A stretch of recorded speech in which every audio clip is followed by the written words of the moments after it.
Have you ever had a near-death experience, where you saw your pets?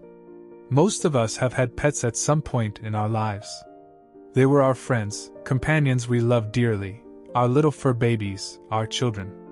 They brought us joy and happiness, and only wanted to be loved in return. Do animals have spirits that continue after they die? What are signs from pets who have died? Sometimes a familiar bark or meow is heard, or the familiar sound of footsteps or scratching is heard in favorite places. Some people are convinced that they actually see their pets or feel their presence around them, even feeling the weight of their pet on their beds or couches. Some believe they do and have seen their pets again during a near-death experience. The following stories are from those real experiences. Many pet owners believe that our pets remain with us in spirit, and that they send us signs that they are still with us to comfort and reassure us in our grief. I hope to help everyone who has loved and lost a pet to cope with their feelings and understand that they are not alone and that their feelings are normal. I also want to support those who haven't lost their pets yet, helping them make the best decisions when facing and preparing for pet loss. Don't forget to like, subscribe, and hit the bell icon for more cat care tips and expert insights. Number 1. Jeannine B. Georgia, Atlanta. I had the perfect cat for 14 years, Mittens. She was my pride and joy, always there for me no matter what, and she loved cuddling and sleeping with me. About 15 to 20 years ago, time really does fly. It seems like just yesterday. I moved 2 to 3 times with her, and her favorite place was a house that I rented the downstairs from, and she could go outside and hide in the nearby bushes. Thankfully, she hung around the yard and didn't venture out to the road. And there was a time when she was fighting with another cat, but she won. My little gray cat was chasing this big white cat. I was so proud of her. I ended up moving from there back to apartment living, as I wasn't comfortable living in someone else's house. After living in the apartment for a couple more years, her health was declining, so I took her to the vets, only to find that her treatment would be too expensive for me, and nobody I knew would help with the cost, and I wasn't working. I know it sounds awful, but I decided to put her out of her misery and had her euthanized. I stayed in the room with her during the procedure, petting her and talking to her, and of course, crying. When it was done, I cut off some of her fur and kept it in a Ziploc bag. The next day was cold and muddy in the parking lot when I went out to the car, but I was happily amazed when I saw little cat paw prints on the hood of the car. My baby visited me. I didn't want to remove her prints, so they stayed as long as possible before the rain washed them off. I felt so blessed and honored. It was like Mittens wanted to say that she was okay and had made it to the other side and wasn't angry at me. I will forever remember this and be grateful for her. 2. Patricia M. Sacramento, California. Have you ever been visited by the ghost of your pet? Not until this past week. I love this thread, but for some reason haven't seen any of my many pets after they died, despite wanting very much to do so. But early last week, as I was dressing in the bathroom, getting ready to go out, I suddenly heard a cat romping around in the closest room to the one I was in. It's my art studio, and had been our beloved Bella's room until she died a few weeks ago. The other 2 cats lived on the other side of our old house, since she was an only cat before we adopted her and didn't get along with them. So there was a closed door between them and her part of the house. And this sound distinctly came from the studio. I ran into the room, but it was sadly empty. Her toys were still strewn around because I couldn't bear to pack them away, and the sound I heard was exactly the way she played with them while she was still healthy and active. She would pretend to be startled by a catnip mouse toy and would jump, then bat at it and run around acting totally demented. After checking on the Maine Coon mixes, who were safely shut on the other side of the house, I spent the day thinking about what I'd heard. Was it wishful thinking? I was missing her terribly, and I'd loved watching her play her solitary game. Then 2 days ago, I heard it again. This time I ran as fast as I possibly could into the room, but of course it was empty. Then I checked on the boys, and they were snoring away on the cat shelf I built them by their favorite window.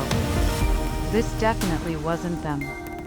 I cannot express how much these two brief incidents mean to me. Bella was the only purebred cat, a rag doll, I've ever been owned by, and when we adopted her from her first family, who'd inexplicably decided to give her away after raising her for 6 years, I fell in love. She was both beautiful and hilariously funny, swearing at us in cat language when displeased, all the while looking angelic. I used to say that she earned her fancy feast by making me laugh literally every day. She played a lot, even when she got sick. I told myself that even though we couldn't get a diagnosis from any of the vets we took her to, surely she'd be okay, and she still played. Which perhaps is why I heard her playing in her room. I fully expect to be met by her when we cross over, and she'll be at the front of the mob of much-loved pets, rather than even the dogs and twice as sassy. Free Lisa L. Business owner. Austin, Texas. Have you ever felt the presence of your deceased pet? Yes, Sunny Boy was a lovely cat our family adopted from the pound. He was with us for several years until my daughter found him dead in the road. He had gotten outside despite our best efforts to keep him an inside kitty. Approximately a week later I felt a cat jump up on my bed during the night. Felt little cat feet coming from the foot of the bed toward my head. No big surprise, we have another cat. I felt her bun behind my lower back. I reached around to pet her. Nothing was in the spot. I raised my head to look over the bed for my other cat, but there was nothing/no one on the bed with me. This happened at least 2 more nights within a week or so. Each time I felt a light landing on the bed, I would wait for the feeling of little steps coming up the bed. I would lift my head up and look into the darkness and find no one there. But I knew it was Sunny, so I greeted him, said I love and miss him, and went to sleep. Sunny made several night visits to my 2 daughters' bedrooms as well. The visits were very unexpected for all of the family involved, but it was not scary or creepy at all. The visits just reinforced our belief that our pets are pure love in our lives to be cherished.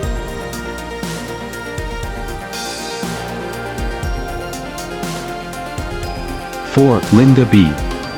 Orlando, Florida. Has anyone ever had their beloved pet visit them after it had passed? My cat Oliver died last April of a ruptured brain tumor. It was very sudden and very traumatic for me. Several months later, on a sunny August afternoon, I was working in my home office on a complicated project. I was totally engrossed in my project. I heard a noise and turned to my right to see Oliver standing in the doorway looking up at me. He was very clear on one side and slightly fuzzy on the other. He looked younger and very healthy. The vision lasted a split second and he was gone. I was so shaken I cried for an hour. What a gift. I still miss him a lot, but am so very grateful for that visit. No one can ever tell me I was dreaming. I was working and not thinking of him. I was so very lucky to have that visit from the other side.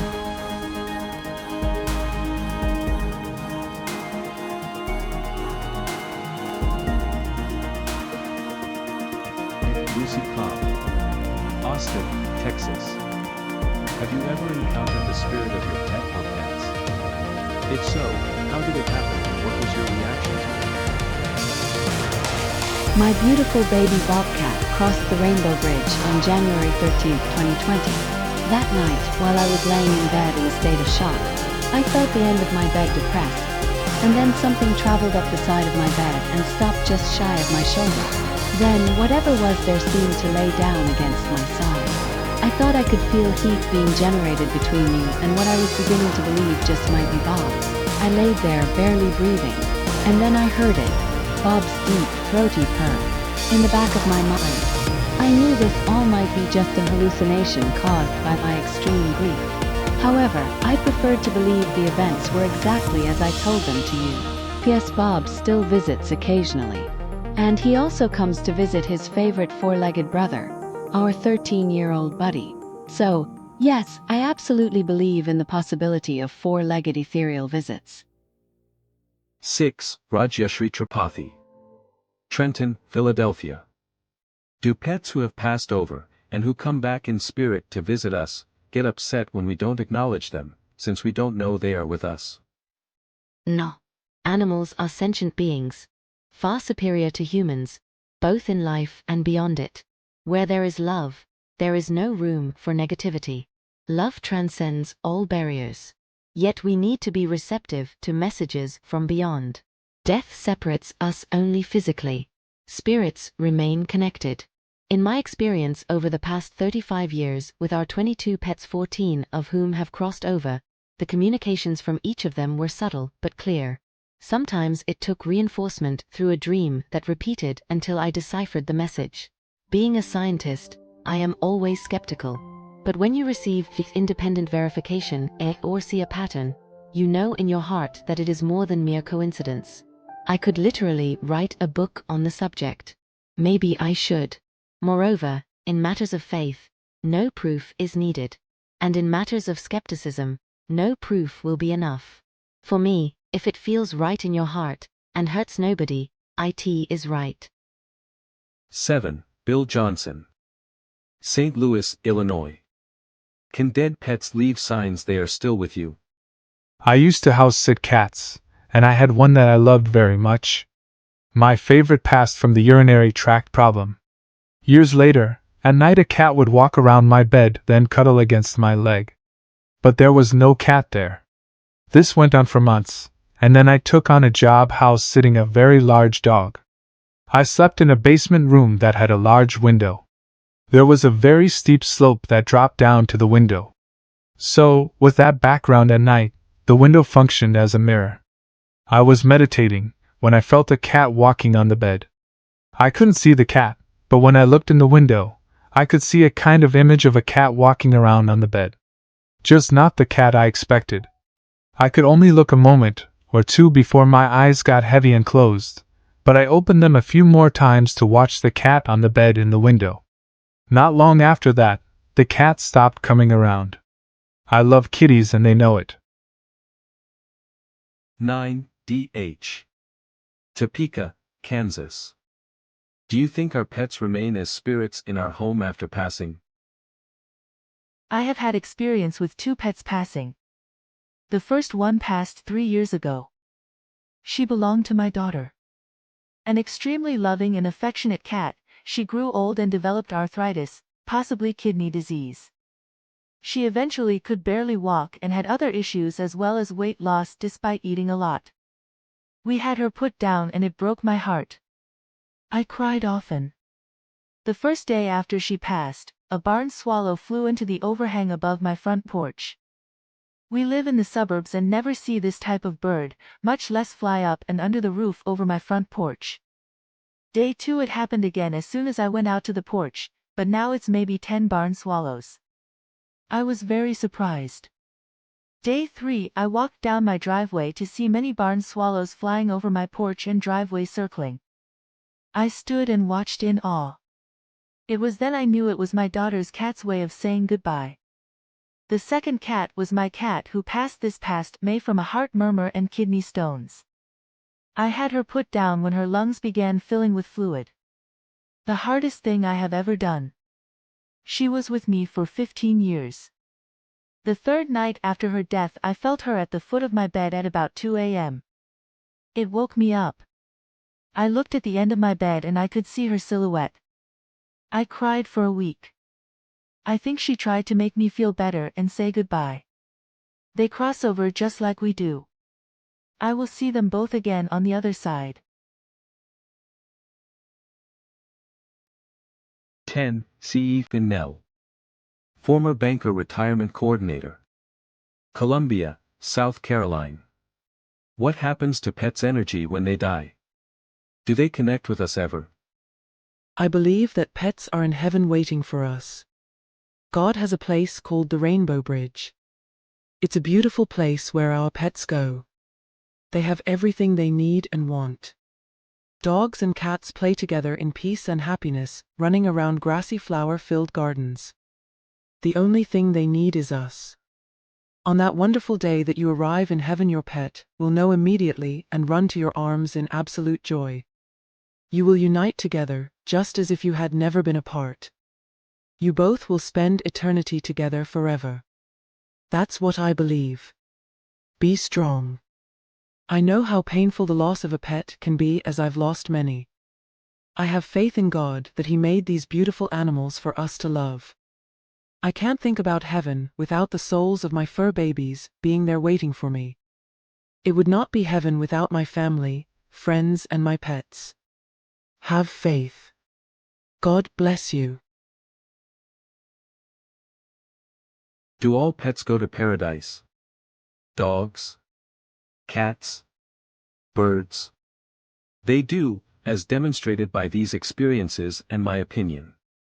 That wraps up the Flavor of the Day demand video. Do you have any other special requests? Let me know in the comments section below. Until the following video, remain safe, be honored, and I will see you again soon.